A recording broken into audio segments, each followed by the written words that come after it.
चलिए, तो आइए जी मेरे साथ। लास्ट हमने कहाँ तक किया था, you need to remind me. हम उसके आगे शुरू करेंगे। देखें, हम लोगों ने मैनेजमेंट के ये जो कैरेक्टरिस्टिक्स थे ये गो थ्रू कर लिए थे। ग्रुप एक्टिविटी, डायनामिक है, मल्टी डायमेंशनल है सॉरी, ये हमने गो थ्रू किए थे। ठीक है, देन एमसीक्यूज वगैरह हैं, ये objective type questions, you will go home and do it. कोई नहीं आए तो मुझे आपने बताना है, बस अच्छे से करने हैं, समझ कर। ठीक है, ऐसा नहीं होना चाहिए कि ध्यान नहीं दिया आपने। ठीक है, सो ध्यान रखेंगे इस चीज का। इसके बाद केस स्टडीज हैं, केस स्टडीज गो थ्रू करनी है आपने।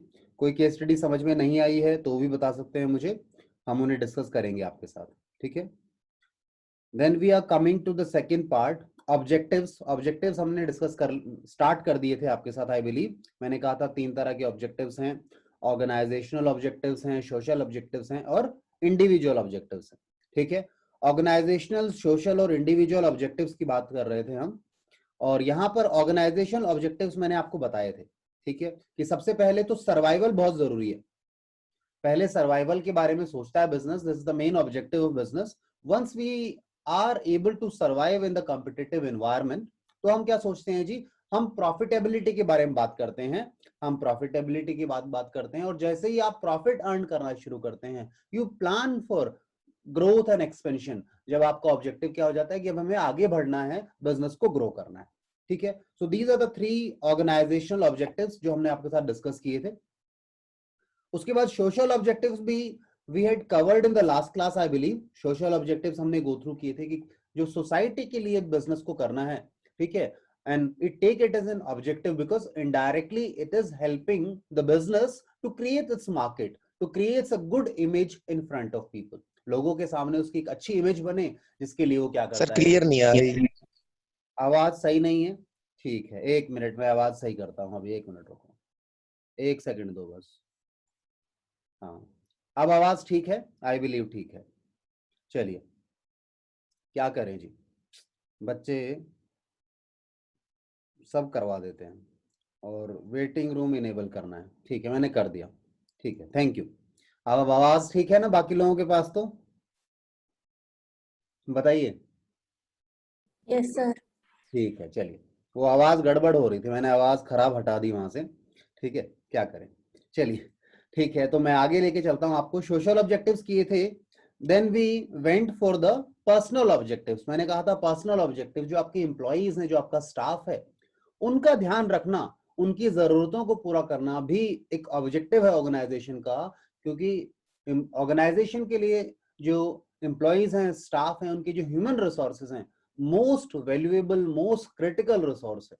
अगर आपका एम्प्लॉय अच्छे से काम नहीं कर रहा, कंप्लीट डेडिकेशन के साथ काम नहीं कर रहा, कहीं ना कहीं eight somewhere point of the time वो हमें इफेक्ट करता है, हमें वो नुकसान पहुंचा सकता है। ठीक है, so we have to take care of the personal needs, और we have to take it as an objective for us. ठीक है, उसे भी हम ऑब्जेक्टिव लेकर चलते हैं। पर्सनल ऑब्जेक्टिव्स में मैंने बात किया था, पर्सनल ऑब्जेक्टिव्स में आपके क्या क्या चीजें थी। ठीक है, अभी हमारे पास जो वेटिंग रूम है उसमें Don is asking to allow us in, मतलब उसने नाम ही डॉन रख लिया। ठीक है, चलो अच्छा है, बस ये बोले ना तो चलता है। वैसे वेटिंग रूम में ज्यादा मजा आता है, नाम बदलता रहता है। शायद आप लोगों को दिखता है किसी को कोई वेटिंग रूम में है? आप लोगों को नहीं दिखता शायद, है ना? Yes sir. यस, नहीं दिखता है? नहीं। Yes sir. ठीक है ठीक है, तो ये मजा मैं ही ठीक है, आ रहा है, मेरी स्क्रीन पर है। Don has entered the waiting room for this meeting. तो वेटिंग रूम में अपन ने वेटिंग रूम बना रखा है क्लास के बाहर, कि भाई अपन दरवाजा खोलेंगे तभी आएगा, तब तक वो बाहर है। ठीक है, कर लो सर उसको ज्वाइन। वो फिर परेशान करेगा, पढ़ाने नहीं देगा, इसलिए नहीं किया। हुआ सुधर जाएगा और मेरे को फोन कर लेगा, और हम मान लेंगे हाँ जी सुधर गया है, तो रख लेंगे उसको, क्योंकि आदत से लाचार है। ठीक है, आते हैं अब अगला। अब अगला नाम जो है हिमांशु का, उसने रख लिया है grandfather has entered the waiting room for this meeting. तो ऐसे तो नाम बदलता रहता है वो। ठीक है, इंपॉर्टेंस ऑफ मैनेजमेंट की बात करें तो मैनेजमेंट का क्या इंपॉर्टेंस है, क्या रोल है एक ऑर्गेनाइजेशन में. So now we will be discussing that. The first thing they have mentioned is management helps in achieving group goal. जो हमारे गोल्स हैं, जो हमने गोल सेट किए हैं, जो हमारे ऑब्जेक्टिव सेट किए हैं, उनको अचीव करने में मैनेजमेंट हमें हेल्प करता है. So this is an importance of management. ठीक है, ये इंपॉर्टेंस है, ये महत्वता है किसका? मैनेजमेंट का. कि जो आपने ग्रुप गोल हैं आपके, उनको कैसे अचीव किया जाए, उनको कैसे हम लोग टारगेट को मेट करेंगे, उसके लिए आपको कौन हेल्प करता है, कौन असिस्ट करता है? मैनेजमेंट करता है. ठीक है. Then management increases efficiency. Management जो है वो आपकी एफिशिएंसी इंक्रीज करता है. एंड आई बिलीव एफिशिएंसी से आप क्या रिलेट करते हैं बताइए? कॉस्ट या काम पूरा होना? Cost, right? Cost. ठीक है, कॉस्ट. चलिए जी, तो कॉस्ट हमने एफिशिएंसी रिलेट करता है. तो देखो, मैनेजमेंट जब अप्लाई करते हैं आप लोग, व्हेन यू से कि हाँ हम मैनेज कर रहे हैं चीजों को, when we say the management is an existence, so it means we will be doing the things और will be optimally utilising our resources. आप अपने रिसोर्सेज को बहुत अच्छे से यूटिलाइज कर रहे होंगे, तो हमने क्या कहा? आप मैनेजमेंट कर रहे हैं. तो अच्छे से यूटिलाइज करने का मतलब होगा काम भी पूरा होगा और एफिशिएंसी पर भी फोकस होगा. यानी मिनिमम कॉस्ट में मैक्सिमम आउटपुट लाने की कोशिश करेंगे हम. ठीक है. Then management creates a dynamic organisation. Dynamic organisation means an organisation which can adapt itself in changing environment. जो environment है जिसमें हम ऑपरेट कर रहे हैं, उसमें आपको अडेप्ट करना सिखाता है कौन? मैनेजमेंट. उसमें आपको अडेप्ट करने के लिए तैयार करता है ऑर्गेनाइजेशन को. कौन करता है? मैनेजमेंट करता है. इसीलिए हमने क्या कहा, एक और जो इंपॉर्टेंस है मैनेजमेंट का, कि मैनेजमेंट एक डायनामिक ऑर्गेनाइजेशन बनाता है, एक ऐसी ऑर्गेनाइजेशन बनाता है जो कि अपने आप को चेंज कर लेती है according to the changes taking place in the business environment. ठीक है, ताकि हम उसे सरवाइव कर सकें, उसको उसके सामने फाइट कर सकें और अपने आप को कॉम्पिटिटिव एज के साथ आगे लेके जा सकें. Then management helps in achieving personal objectives. देखिए, आपने पर्सनल ऑब्जेक्टिव्स की बात की थी. पर्सनल ऑब्जेक्टिव्स हमने बात की थी. जब ऑब्जेक्टिव्स किए थे तो हमने कहा 3 ऑब्जेक्टिव है: organisational objectives, then social objectives and personal objectives. See, management keeps a focus on personal objectives as well, because personal objectives indirectly helps the management in doing the things better. ठीक है. तो क्योंकि human resource है आपके जो है वो बहुत इंपॉर्टेंट है, तो उनका ध्यान रखना बहुत जरूरी है हमारे लिए. जो ह्यूमन रिसोर्सेज हैं उनका ध्यान रखना बहुत ज्यादा जरूरी है. ठीक है. तो इसलिए कहता है मैनेजमेंट जो आपको हेल्प करता है किसको? अचीविंग पर्सनल ऑब्जेक्टिव्स को. ठीक है.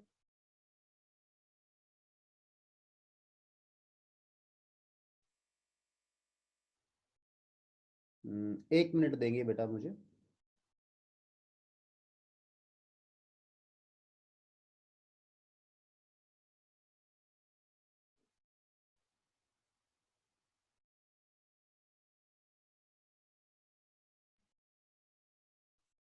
हाँ, सॉरी. तो आई बिलीव आपको ये समझ में आया होगा कि मैनेजमेंट हमें इंपॉर्टेंस क्या है मैनेजमेंट का, कि वो हमारे सोशल ऑब्जेक्टिव्स को तो चलिए डायरेक्टली रिलेट करते हैं. सोसाइटी के लिए हम करें एक अच्छी इमेज बना लें, और खुद के लिए तो करना ही हमारे ऑर्गेनाइजेशन के ऑब्जेक्टिव हैं. साथ में वो आपके पर्सनल ऑब्जेक्टिव्स को भी, एम्प्लॉयज की उनकी फाइनेंशियल नीड्स को पूरा करना, उनकी साइकोलॉजिकल नीड्स को पूरा करना, इस पर भी वो ध्यान देते हैं. ठीक है. सो ये इंपॉर्टेंस है मैनेजमेंट का. ठीक है. आप लोगों को क्या करना है, आपको जो मैं कंटेंट बता रहा हूं, मैंने ज्यादा केवल ओवरव्यू दिया है, केवल समरी फॉर्मेट में बताया है. सो आपको क्या करना है, you have to go through these words line by line. एक एक वर्ड आपने पढ़ना है, समझना है. And in next class you need to ask. ठीक है. आप मुझसे पूछें अगर आपको कोई बात समझ नहीं आती, तो सर यहाँ पे इन्होंने ऐसा लिखा, क्यों लिखा होगा, इसके पीछे क्या कारण है. अगर इस तरह की क्वेरी है देन प्लीज आस्क इट. ठीक है. चलिए नेक्स्ट हम बात कर रहे हैं management helps in development of society. Obviously society के डेवलपमेंट में हेल्प करते हैं ना हम लोग, बिल्कुल करते हैं, बिकॉज भाई क्या कर ले हमारे लड़के का, हमारा ये बच्चा है ना, मैंने इसे ऐड कर लिया, उसने वो लिखा कि सर फिर आगे नहीं करूंगा, कर लो, पर बदमाश है वो।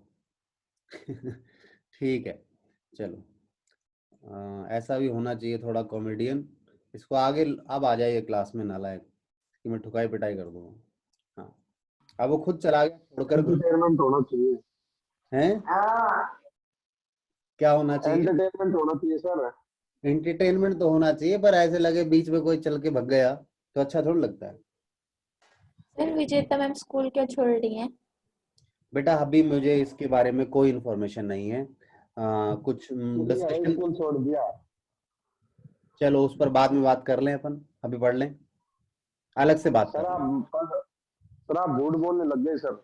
नहीं नहीं, ऐसा कुछ नहीं है। उस दिन क्या बोल रहे थे, कुछ प्रॉब्लम है? आपको स्पीड पे नहीं चलना, आपको स्लो चलना है। स्लो से मेरा मतलब क्या है, आपको गो थ्रू करना है ईच वर्ड एंड लाइन, क्योंकि आप छोड़ देंगे तो दिक्कत आ जाएगी, ठीक है, क्योंकि आपको अंडरस्टैंडिंग बनानी है। So you should not leave even a single word, आपको सभी चीजों को गो थ्रू करना चाहिए। जो चीज इंपॉर्टेंट लगे, जो चीज अच्छी लगे, उसे अंडरलाइन करें, मार्क करें, ठीक है। सो it says the authority responsibility relationship binds individuals as superior and subordinate, यानी किसकी क्या अथॉरिटी है, किसकी क्या रिस्पॉन्सिबिलिटी है, ठीक है ना। ये जो रिलेशन है ना, अथॉरिटी रिस्पॉन्सिबिलिटी का रिलेशन, ये हमारे जो इंडिविजुअल्स हैं, हमारा जो स्टाफ है, हमारे जो एम्प्लॉइज हैं, उन्हें सुपीरियर एंड सबऑर्डिनेट रिलेशन में बाइंड कर देता है। सुपीरियर कौन होगा? जो ऊपर काम कर रहा होगा। सबऑर्डिनेट कौन होगा? जो उसके नीचे काम कर रहा होगा। तो कौन किसका सुपीरियर है, कौन किसका सबऑर्डिनेट है, ये रिलेशन क्या करता है, ये रिलेशन बनाता है कि कौन नहीं, ये रिलेशनशिप क्या है, हायरार्की लेवल है। ये अथॉरिटी और रिस्पॉन्सिबिलिटी के हिसाब से आता है। जिसकी ज्यादा अथॉरिटी वो ज्यादा ऊपर मिलेगा। अथॉरिटी के साथ रिस्पॉन्सिबिलिटी भी होती है, ध्यान रखिएगा, जिस पर हम चर्चा बाद में करेंगे आपके साथ। And it gives rise to different levels of management. और जो डिफरेंट लेवल्स है मैनेजमेंट के, अब देखो मैंने ये वाला पैराग्राफ नहीं पढ़ा, दो it is a foundation paragraph, काफी इंपॉर्टेंट है आपके प्रोस्पेक्टिव से। जब आप पढ़ते हैं तो आपको ध्यान देना है इस पर भी, ठीक है। तो मैंने अभी अभी क्या कहा कि आपके जो लेवल्स ऑफ मैनेजमेंट कैसे बनते हैं, वो बनते हैं आपका अथॉरिटी एंड रिस्पॉन्सिबिलिटी रिलेशन क्या है ऑर्गेनाइजेशन में। यानी आप सुपीरियर किसके हैं, आप सबऑर्डिनेट किसके हैं। आप जिसके सुपीरियर है वो आपके अंडर आएगा, और आप जिसके सबऑर्डिनेट हैं आप उसके अंडर में काम करेंगे। You will be working under him. Now generally speaking we have 3 levels of hierarchy. 3 level है हायरार्की के जी। एक है टॉप लेवल, एक है मिडिल लेवल, एक है लोअर लेवल ऑफ मैनेजमेंट, जिसे और 2 नाम से जाना जाता है। One is supervisory level and one is operational. ये 2 नाम और हैं इसके, ठीक है। Now let's see who all falls under these 3 different levels. कौन कौन टॉप लेवल में आते हैं, कौन मिडिल लेवल में आते हैं, या कौन लोअर लेवल में, या फिर सुपरवाइजरी और ऑपरेशनल लेवल पर आते हैं। ध्यान दीजिएगा, ये लोअर लेवल जब मैं बोलता हूं ना, तो ये मतलब नहीं है सबसे नीचे है, नीचे नहीं है, ये मैनेजमेंट में सबसे नीचे है। जो ग्राउंड लेवल पर मैनेजमेंट काम कर रहा होता है वही लोअर लेवल होता है। और लोअर लेवल थोड़ा नाम बेकार लगता था, इन्होंने तो इसके लिए अच्छे नाम निकाले कि ये वो लोग हैं जो सुपरविजन करेंगे, जो निगरानी रखते हैं, ध्यान रखते हैं, या फिर ऑपरेशंस को मैनेज करते हैं, ठीक है जी। ये कौन लोग हैं, समझ में आया? ये वो लोग हैं जो लोअर लेवल वाले हैं, जो कि ऑपरेशंस को मैनेज करवाते हैं, जो आपके क्या बोलते हैं, सुपरविजन करते हैं, ठीक है। चलिए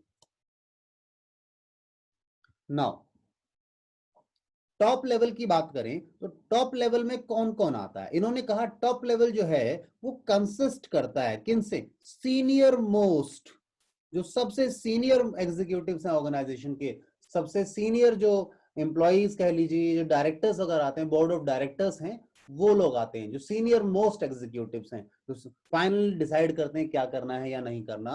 वो लोग कौन कहां पे आते हैं, ये टॉप लेवल मैनेजमेंट में आते हैं, ठीक है। इसके एग्जाम्पल देखिए, और भी बहुत सारे एग्जाम्पल हो सकते हैं, बट जनरली ये लोग होते हैं, जैसे चीफ ऑपरेटिंग ऑफिसर, ठीक है, chief marketing officer, managing director, president of a company और एन ऑर्गेनाइजेशन, सीईओ, ये आपने नाम सुना होगा, सीएफओ, ये सीएफओ हमारी फील्ड से होता है जनरली, ये फाइनेंस यानी हमारी फील्ड से होता है। ये सीएफओ जो होता है वो आपको अपनी फील्ड से मिलेगा।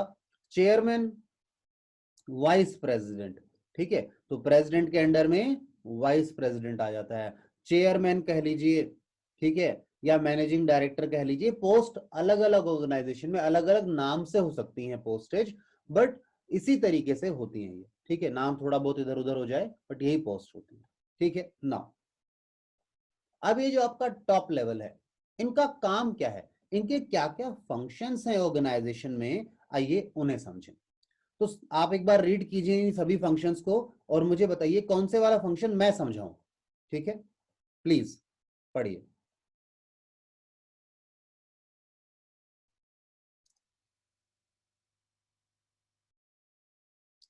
मार्केटिंग ऑफिसर, बच्चे ने एक सवाल पूछा है,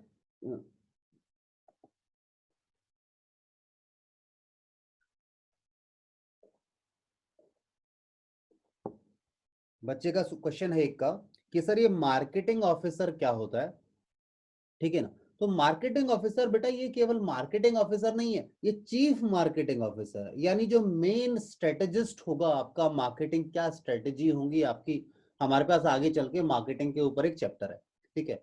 तो जो मेन फाइनली डिसाइड करता है कि किस अप्रोच से, किस तरीके से हम मार्केटिंग करेंगे, क्या हमारी मार्केटिंग स्ट्रेटेजीज होंगी at the top most level, वो कौन होता है, चीफ मार्केटिंग ऑफिसर होता है। यानी कंपनी की मार्केटिंग का पूरी स्ट्रेटजी ये व्यक्ति देखता है, ठीक है। और बताइए इसमें से मुझे, आप फंक्शंस पर आ जाइए, कौन कौन फंक्शन में एक्सप्लेन करूं, मुझे ये बताइए, आपको जो समझ नहीं आ रहा हो, अदरवाइज मैं आगे चलूंगा, इसलिए मैं आपको रीड करने के लिए कह रहा हूं।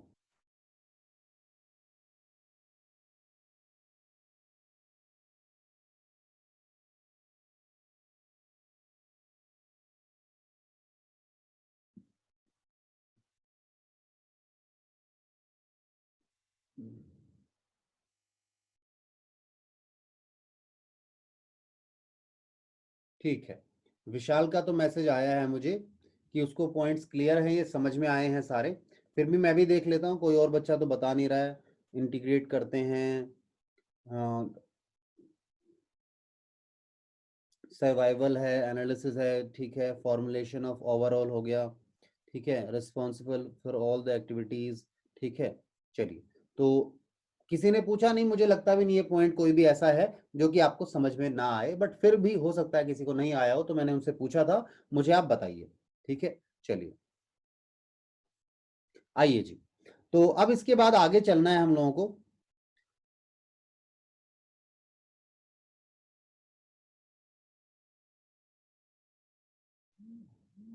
अब आते हैं मिडिल लेवल मैनेजमेंट पर, जो मिडिल लेवल पर काम करते हैं, यानी जो अभी टॉप लेवल देखा है उनके अंडर भी लोग होते हैं जिनका काम भी केवल मैनेज करना ही होता है, क्योंकि जो टॉप लेवल है ना उसके बाद बहुत ज्यादा जिम्मेदारियां होती हैं, तो वो प्लानिंग पर फोकस करते हैं, ठीक है, वो स्ट्रेटजीज बनाते हैं ओवरऑल ऑर्गेनाइजेशन के लिए, ठीक है, उनका मेन फंक्शन ही प्लानिंग है, वो प्लान करते हैं क्या होना चाहिए, कैसे होना चाहिए, ठीक है, उस पर फोकस करते हैं। अब मिडिल लेवल पर आए, तो मिडिल लेवल क्या है, मिडिल लेवल को उन्होंने एक लिंक की तरह बोला है, क्या है जी, मिडिल लेवल एक लिंक है टॉप लेवल और आपके लोअर लेवल यानी ऑपरेशनल लेवल या फिर सुपरवाइजरी लेवल के बीच में एक लिंकेज है ये, ठीक है। They are subordinate to top level management या टॉप मैनेजर्स। सबॉर्डिनेट मतलब ये यहां टॉप है, ये टॉप लेवल मैनेजमेंट है, और यहां पे ये मिडल है, ये मिडल लेवल है। इसका मतलब क्या है, ये रिपोर्ट करता है, ये रिपोर्ट करता है किसको, टॉप लेवल को, यानी ये किसके अंडर, मिडिल लेवल किसके अंडर काम करता है, टॉप लेवल मैनेजमेंट के अंदर, टॉप लेवल मैनेजर्स के अंडर काम करता है, इसीलिए उन्होंने बोला ये सबऑर्डिनेट है, ये इनको सबऑर्डिनेट करते हैं, इनको असिस्ट करते हैं, ठीक है। And superior to the first line manager. So first line manager कौन से हुए बेटा, मिडल, फर्स्ट लाइन, लाइन में सबसे पहले मैनेजर कौन आएगा, लोअर लेवल मैनेजमेंट आएगा। तो लोअर लेवल मैनेजमेंट का एक और नाम मिल गया आप लोगों को, फर्स्ट लाइन मैनेजर्स। ठीक है, फर्स्ट लाइन मैनेजर यहां आएगा। इनका नाम ही क्यों रखा फर्स्ट लाइन मैनेजर? क्योंकि जब मैनेजर्स की लाइन होती है, ठीक है, तो सबसे आगे जो आपका वर्कर है उसके आगे कौन खड़ा होता है? लोअर लेवल मैनेजमेंट होता है उनके सामने। तो लाइन में वहां पर ये सबसे आगे दिखते हैं उनको। ठीक है, टॉप लेवल से इनका कभी बहुत रेयरली इंटरेक्शन होता है, मिडिल लेवल से बहुत कम इंटरेक्शन होता है। इनका ज्यादातर इंटरेक्शन किससे होता है? एम्प्लॉइज का या आपके वर्कर्स का, उनका होता है लोअर लेवल के साथ। इसीलिए उसे नाम क्या दिया गया? लाइन मैनेजर्स बोला गया, फर्स्ट लाइन मैनेजर बोला गया। ठीक है, तो आई बिलीव ये क्लियर होगा आपको। अच्छा, अभी जो मिडिल लेवल है इसके एग्जांपल देखिए। प्रोडक्शन मैनेजर, जो प्रोडक्शन का मैनेजर है वो, फाइनेंस मैनेजर आ गया, मार्केटिंग मैनेजर। अब देखो, मार्केटिंग चीफ मार्केटिंग ऑफिसर था। Marketing officer, chief marketing officer के अंडर में हमारी डिफरेंट यूनिट्स के लिए, डिफरेंट प्रोडक्ट्स के लिए अलग अलग मार्केटिंग मैनेजर हो सकते हैं। कि जो हमारा एफएमसीजी है उसका अलग मार्केटिंग हो गया, हमारी होटल लाइन भी है हमारे बिजनेस में तो होटल का अलग मार्केटिंग मैनेजर हो गया, हम लोग केमिकल्स बनाते हैं तो केमिकल्स के लिए अलग हमने मैनेजर रखा। ठीक है, तो टॉप लेवल जो चीफ मार्केटिंग मैनेजर था, जैसे किसी बच्चे का सवाल था ना पीछे कि चीफ मार्केटिंग ऑफिसर क्या है, तो उस मार्केटिंग के अंदर, मार्केटिंग मैनेजर के अंडर भी और मैनेजर आ रहे होंगे, वो तो चीफ मैनेजर है। ठीक है ना, जैसे आपने जनरल मैनेजर सुना है, जनरल मैनेजर के अंदर काफी मैनेजर्स आते हैं। ठीक है, ह्यूमन रिसोर्स मैनेजर, ठीक है, ये लोग क्या हो गए जी? ये लोग पार्ट बन गए आपके मिडिल लेवल मैनेजमेंट का। ठीक है, आइए आगे चले यहां से। अब मैनेज जो आपका मिडिल लेवल मैनेजमेंट है उसका काम क्या है, उसकी रिस्पॉन्सिबिलिटी क्या है? तो देखिए, middle level management is responsible for implementation. जो प्लान बनाया गया है टॉप लेवल के द्वारा उसका इंप्लीमेंटेशन हो, वो अमल में लाया जाए, वो लागू किया जाए और कंट्रोल भी किया जाए। भाई आपने प्लान बना लिया, आपने कहा अप्लाई कर दो। अब कंट्रोलिंग यानी चेक करते रहना कि जैसा हमने सोचा है वैसा ही हो, तो उसके लिए कंट्रोलिंग जरूरी है। ठीक है ना, तो ये इसका काम है मिडिल लेवल का, कि इंप्लीमेंट कराने की रिस्पॉन्सिबिलिटी इनकी होती है, उसे कंट्रोल करना इनकी रिस्पॉन्सिबिलिटी है। जो भी प्लानिंग की गई है टॉप लेवल के द्वारा, यानी जो भी स्ट्रेटजी बनाई है टॉप लेवल ने, उसको हेल्प करना, असिस्ट करना इन लोगों को, उसकी जिम्मेदारी किसकी है? हमारे मिडिल लेवल की है। ठीक है, एट द सेम टाइम, और इसी साथ साथ उन्होंने लिखा at the same time they are responsible for all the activities of first line manager. यानी इसका मतलब क्या हो गया यहां पर? इसका मतलब ये है कि टॉप लेवल मैनेजमेंट ये नहीं सुनेगा कि लोअर लेवल ने काम नहीं किया, नहीं, लोअर लेवल के लिए भी मिडिल लेवल ही जिम्मेदार है। आप ये नहीं कह सकते उन्होंने नहीं काम किया इसलिए काम हो नहीं पाया पूरा, नहीं, आपकी रिस्पॉन्सिबिलिटी है, आपको इंप्लीमेंट करवाना है, आपकी जिम्मेदारी होगी अगर ये काम पूरा नहीं होता तो। ठीक है, ध्यान रखिएगा हमेशा ये। आगे हम इस पर और भी डिस्कशन करेंगे जब आगे चलेंगे। ठीक है, तो 3 लेवल थे, टॉप लेवल, मिडिल लेवल और लोअर यानी सुपरवाइजरी या फिर ऑपरेशनल लेवल। तो सुपरवाइजरी और ऑपरेशनल लेवल पर अभी चलेंगे आगे चलकर। ठीक है, अब फंक्शंस की बात करें, ये क्या क्या फंक्शन परफॉर्म करते हैं हमारे जो मिडिल लेवल है, इन्हें एक बार आप गो थ्रू कीजिए, फिर मैं आगे चलूंगा। देखिए, पढ़िए जरा, और कोई बात समझ ना आए तो मुझे बताइएगा।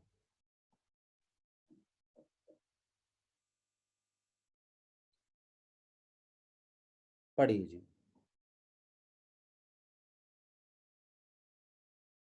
मैं वेट कर रहा हूं आपके क्वेरीज का, कि कोई फंक्शन आपको समझ नहीं आए तो आप मुझसे पूछें।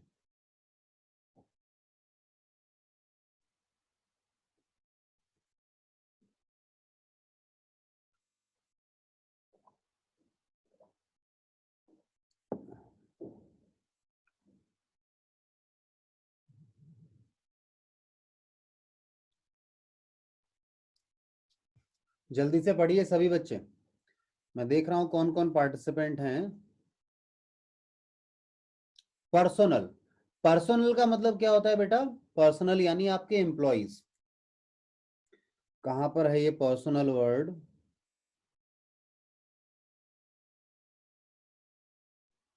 शायद ऊपर आया होगा। पर्सनल मींस, सेकंड लाइन में है सर। सेकेंड लाइन में है।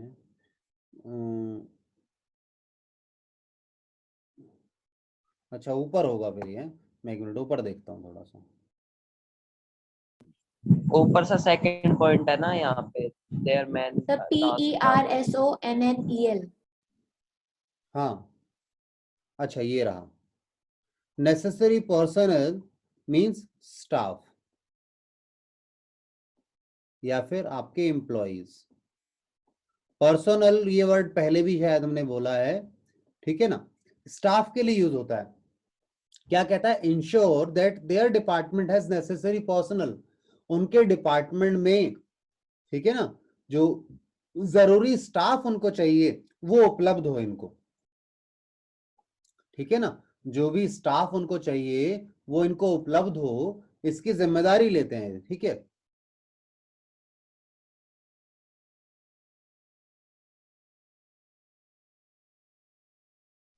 भाई अगर स्टाफ नहीं होगा तो काम कैसे करवाएंगे, तो इंश्योर करते हैं कि भाई जो जो आपको रिक्वायरमेंट है in terms of anything, any resource including your employees, वो आपको अवेल किए जाएं आपके पास उपलब्ध हो, ठीक है। और बताइए, और कुछ समझ नहीं आया हो तो।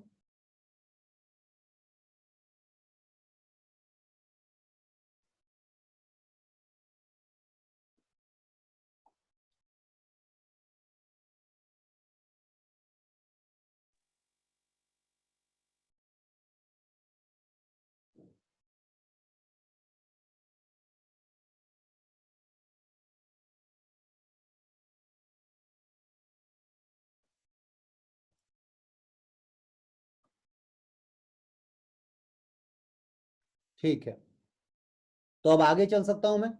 अगला हमारे पास है जी सुपरवाइजरी लेवल या फिर ऑपरेशनल लेवल। देखिए बार बार ये सुपरवाइजरी और ऑपरेशनल इसलिए लिख रहा है इसको, क्योंकि लोअर लेवल थोड़ा ना सा मतलब नाम थोड़ा इंफीरियरिटी आती है कि लोअर लेवल पर है ये, इन्हें नाम इनका चेंज करके क्या रखा हुआ है, सुपरवाइजरी या operational level.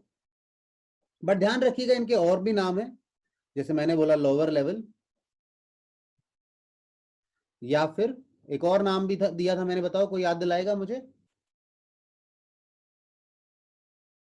Hierarchy. First line manager. हाँ बिल्कुल, first line managers,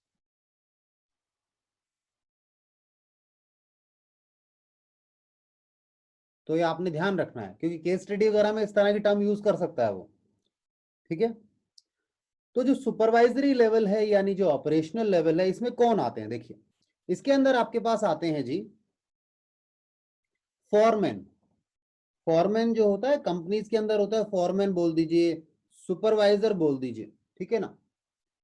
comprises of the lower level in the hierarchy. अब आप देखते हैं कंपनी के अंदर, फैक्ट्री के अंदर एम्प्लॉयज के साथ उनके ऊपर कौन खड़ा होता है, सुपरवाइजर होता है, वो उन्हें सुपरवाइज कर रहा होता है, ठीक है, ऑब्जर्व कर रहा होता है, देख रहा होता है कि काम सही से कर रहे हैं नहीं कर रहे हैं, कोई दिक्कत आती है तो उनको हेल्प करता है, असिस्ट करता है। तो ये लोग जो सुपरवाइजरी लेवल है, लोअर लेवल जो है, जो ऑपरेशनल मैनेजर कहलाते हैं या जो सुपरवाइजरी लेवल ऑफ मैनेजमेंट में आते हैं, इनका काम क्या है, ठीक है।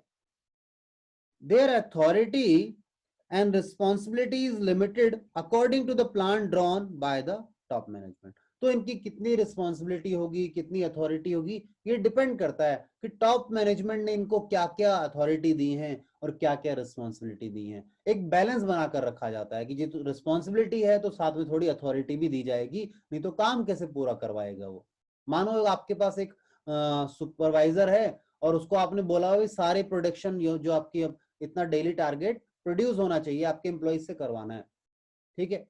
अब साथ में उन्हें ये भी बोला गया है या साथ में ये नहीं बोला गया, आप एम्प्लॉइज काम नहीं करते तो आप उन्हें कुछ कह नहीं सकते, तो बेचारा कहां से काम करवाएगा। तो आपने जिम्मेदारी तो दे दी भाई इतनी यूनिट प्रोड्यूस करानी है, कोई नहीं कर रहा तो आप उसे कुछ नहीं कहोगे, नौकरी से नहीं निकालोगे, सस्पेंड नहीं करोगे, इस तरह कुछ नहीं कर सकते, तो काम नहीं करवा पाएगा वो। तो रिस्पॉन्सिबिलिटी के साथ हमें कुछ अथॉरिटी भी देनी पड़ती है हमारे सुपरवाइजर को, ताकि वो काम कर सके, अपना काम जो उसका है उसे वो पूरा करवा सके, ठीक है। क्योंकि खुद करने बैठ गया तो काम पूरा नहीं होगा। He needs a team, team effort है, ग्रुप एफर्ट्स हैं ये, तो टीम तो चाहिए। नाउ फंक्शंस की बात करें तो फंक्शंस में इन्होंने कहा है they interact with the actual work force, जो एक्चुअल में काम करती है फोर्स उसके साथ ये लोग इंटरेक्ट करते हैं, उनके साथ ही डील करते हैं, ठीक है। And pass on instructions of middle level, और जो मिडिल लेवल इंस्ट्रक्शंस देता है, मिडिल लेवल, हाँ बोलिए बेटा,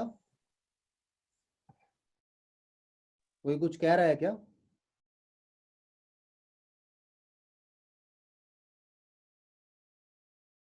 ठीक है, शायद वो गलती से कुछ हुआ होगा, मैंने म्यूट कर दिया है वैसे, ठीक है। और जो मिडिल लेवल इंस्ट्रक्शंस भेजता है, उन इंस्ट्रक्शंस को भी वर्कर्स को कौन पहुंचाता है, क्योंकि ये भी लिंकेज है, ये वर्कर्स और मिडिल लेवल के बीच में लिंकेज कौन है, सुपरवाइजरी लेवल है। तो मिडिल लेवल की जो इंस्ट्रक्शंस हैं, जो रूल एंड रेगुलेशन बताने हैं, वो किनके थ्रू बताए जाते हैं, हमारे सुपरवाइजरी लेवल या फिर ऑपरेशनल लेवल मैनेजर्स के हेल्प से या उनके थ्रू बताए जाते हैं, ठीक है।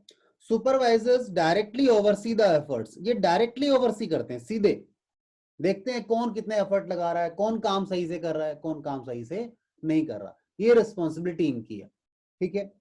Their efforts, through their efforts quality of output is maintain and wastage, actual में जो ये एफर्ट लगाएंगे उसी से पता होगा या उसी से रिजल्टेंट आएगा कि भैया आप जो आपकी वेस्टेज है उसे मिनिमाइज कर पाएंगे या नहीं कर पाएंगे, क्योंकि ग्राउंड लेवल पर यही काम करवा रहे हैं, तो इनकी रिस्पॉन्सिबिलिटी बहुत ज्यादा बनती है, ठीक है ना, इनकी जिम्मेदारी बहुत ज्यादा है।